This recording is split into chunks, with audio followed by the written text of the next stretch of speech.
is a popular saying that says, bad times create strong men create good times create weak men, and weak men create bad times. And men in this case is not singular to male. Everything that has been created, everything that we experience in life was created twice. It was created first in the mind, and then it created in real life. And so when I look at the fabric of America today, there is this hunger, especially amongst younger people, to want things to happen in a flash, want things to come to them without spending time and effort. And that is even represented even in the process of wealth building. It took me a while to learn the things I shared today. About 7 years ago, for example, I lost about $80,000 on the stock market. And the only reason why I lost that kind of money, when I think about it right now, is impatience.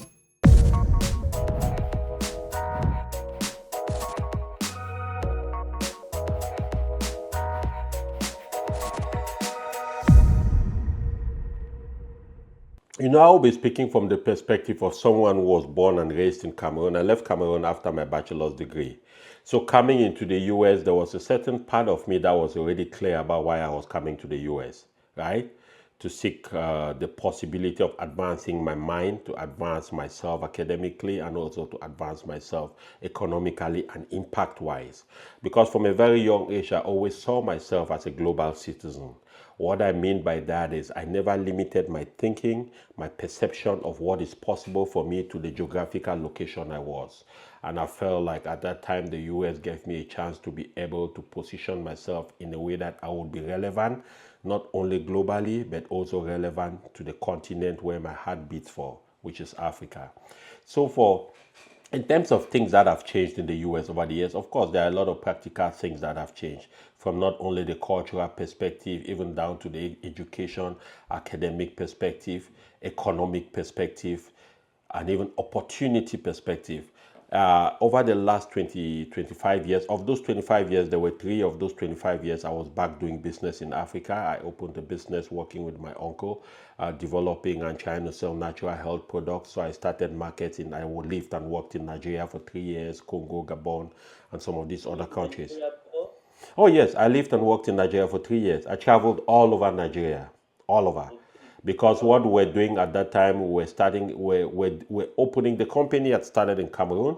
And so we had a steady business in Cameroon, but we're opening into the Nigerian market. And so I was the director of marketing. I was responsible to start the business in Nigeria. And so what we did is our number one strategy at that time was to go during the trade fair season, which is somewhere between September and about January. And because of the trade fairs, we were traveling all over Nigeria. I went everywhere. Owerri, Calabar, Kano, Kaduna, Maiduguri, Jos. Name it, I was there. Port Harcourt, everywhere. And I attended, and it gave me a chance to see Nigeria, breathe Nigeria, understand the people, understand a lot of the culture. And that's a whole podcast of another day, right? But I love Nigeria. I love that country. I love the way, the dynamism of the people.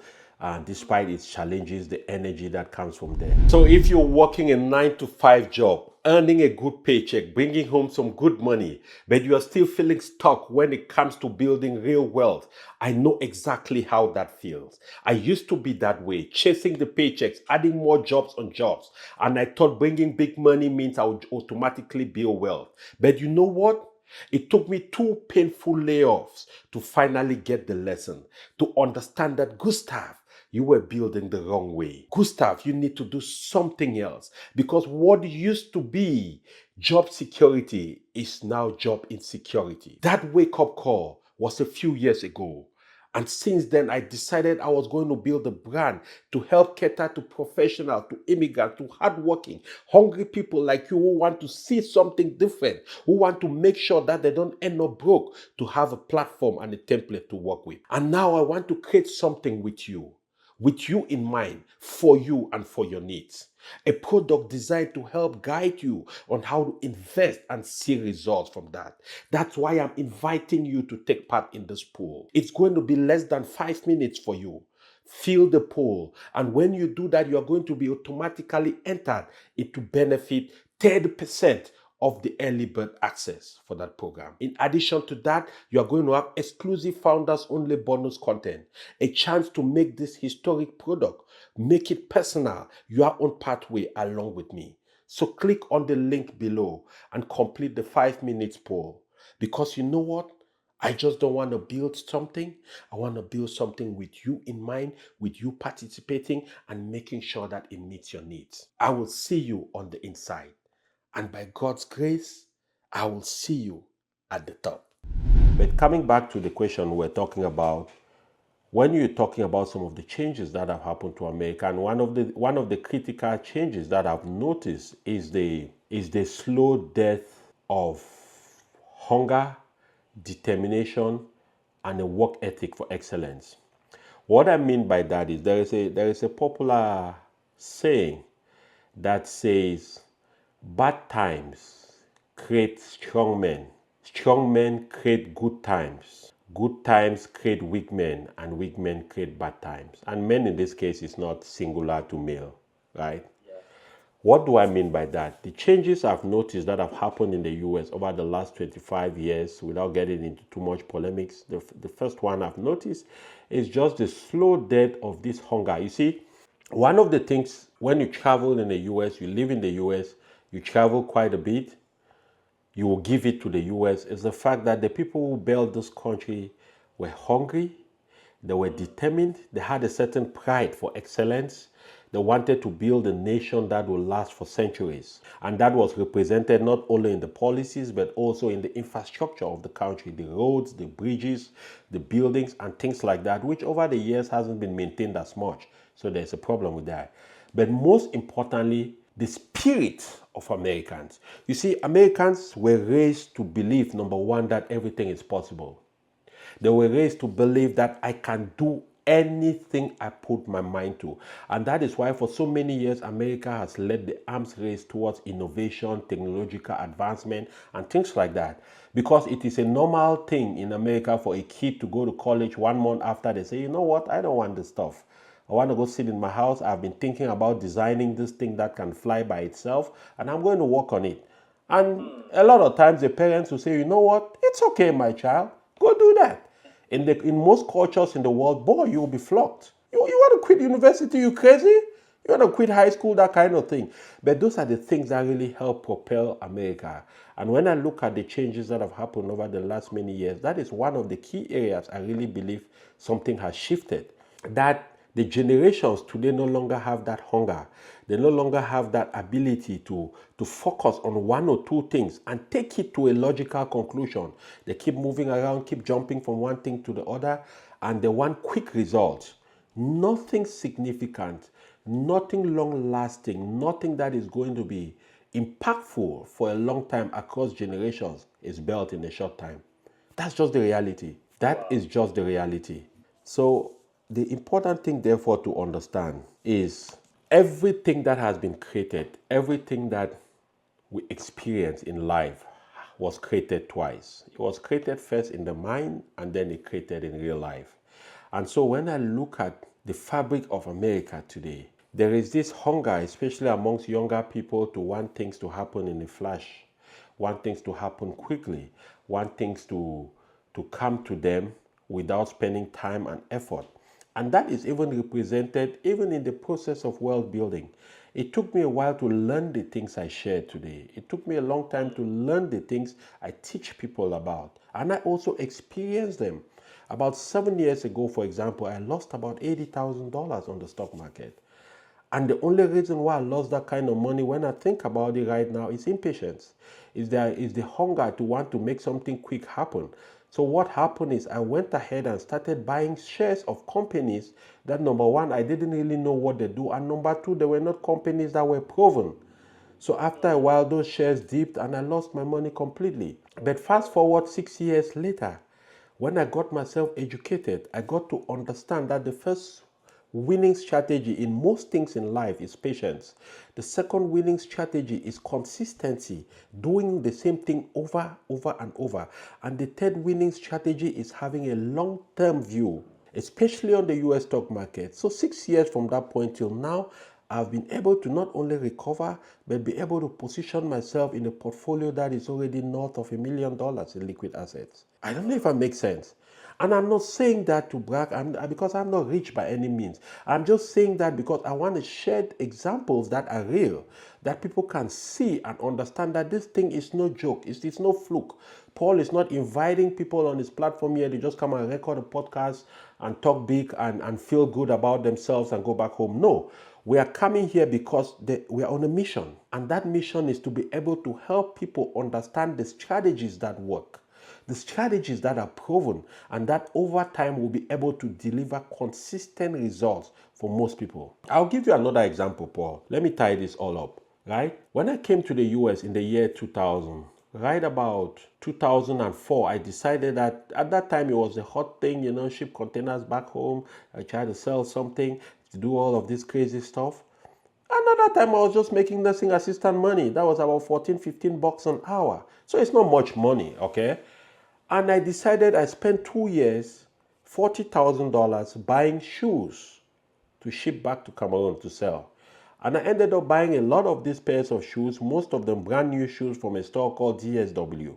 At that time, DSW used to have a lot of sales. I don't know if you have that in Canada, but it's here in the US. They used to have a lot of sales. So I would go there and buy shoes, drive all over their stores in Minnesota, sometimes to Wisconsin, and buy bulk of shoes. And so I accumulated about $40,000 worth of new and lightly used shoes. I sent it to Cameroon for for it to be sold, right?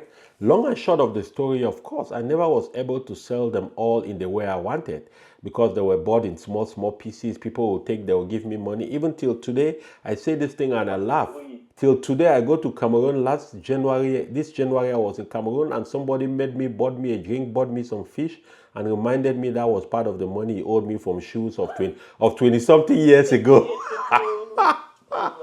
Okay, but now, Paolo, the reason why I moved like that is because I didn't have some understanding of how the US works. I didn't have an understanding of how the US stock market works. Because if I had taken that $40,000 and put it in the US stock market against a broad market index fund or ETF like VTI, like VO, which is the S&P 500 mirrored ETF, let's say it averages only 10%, which over the last 20 years, it has averaged about 12 to 13%. But let's say it averages only 10%. When we are talking today, I would have been sitting on $270,000 without doing nothing. I mean, just putting the 40,000, don't add no dime to it, don't add no cent to it, don't do nothing. I lose the password to the account and I forget about it. I would open it today and I have 270,000. And that would have been 40,000 in investment and 230,000 of pure growth. Now, that when I started understanding these things about 7 years ago when I lost a bunch of money, I told myself, Gustav, no, this is not going to work. This country still produces the most number of millionaires. In real value, it's not hot air. This is in real value. And most of those millionaires, when I started studying their life, I realized that there are people who did a few things right. Number one, they strive to live below their means. Number one. Number two, they always make sure the first expense they have is always money they move towards investing for their future. That is the first money that leaves their bank account when their check comes in or when their income comes in from their business or whatever it is.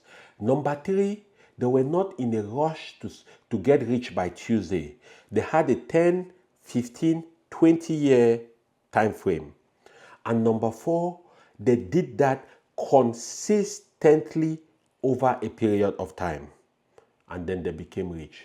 I read a book called The Millionaire Next Door. It's a popular book. Most people know that book, right? And these guys went out and interviewed thousands of millionaires to try to figure out who these millionaires are. Are they the people who social media is making us believe they are? Are they the people who content creators are making us believe they are? Are they the flashy people? And these guys found out that no, they are not. They are just people who live next to you and you might not realize, but they've been doing all these things I talk about and they build wealth over a period of time. While we were in Minnesota, I remember one day I got a mail in my mailbox from my neighbor. They mistakenly put this mail in my box. And this gentleman is about, I would say from the way I saw it, about mid-60s. right? And he lived with his wife at that time, and they had their grandson and daughter would come to their house quite often. Sometimes their kid would drop the kid there, they would take the kid to school, pick the kids after school, and then the kids might spend the night there if their child doesn't come to pick that kid up.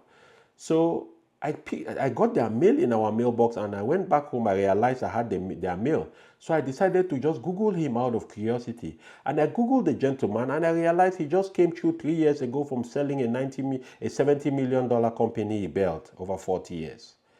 Okay, Paul. This guy and his wife, they had a minivan, they had a Camry. He would get up and mow his own lawn. They lived in a small town house. Now, I'm not suggesting by any means that people shouldn't live their rich life. I am just saying that there is a time to build and a time to feast. A lot of times, the challenges that a lot of people face, especially us immigrants in a country of abundance like Canada, America, is that during the time to build, we are trying to feast. That's why we use our seed as fruit. Instead of planting that seed, we keep eating it. Because one of the things I always say, and I'll remind you if you've never heard that, the world is very cruel to poor people. Don't you have an opportunity if you live on this side of the world, or if you have access to the US or the Canadian stock market, which is accessible to a lot of people? Take advantage of that. Invest in the Nigerian stock market, invest in the Ghanaian stock market, invest in assets. So that way tomorrow your emergencies will be your emergencies will not become emergencies to other people. So nobody is going to humiliate you. Nobody is going to try to help you and make you feel little about yourself. Paul, thank you so much for the time. Thank you so much for having me. It was a great pleasure. Thank you. Okay, man. You take care.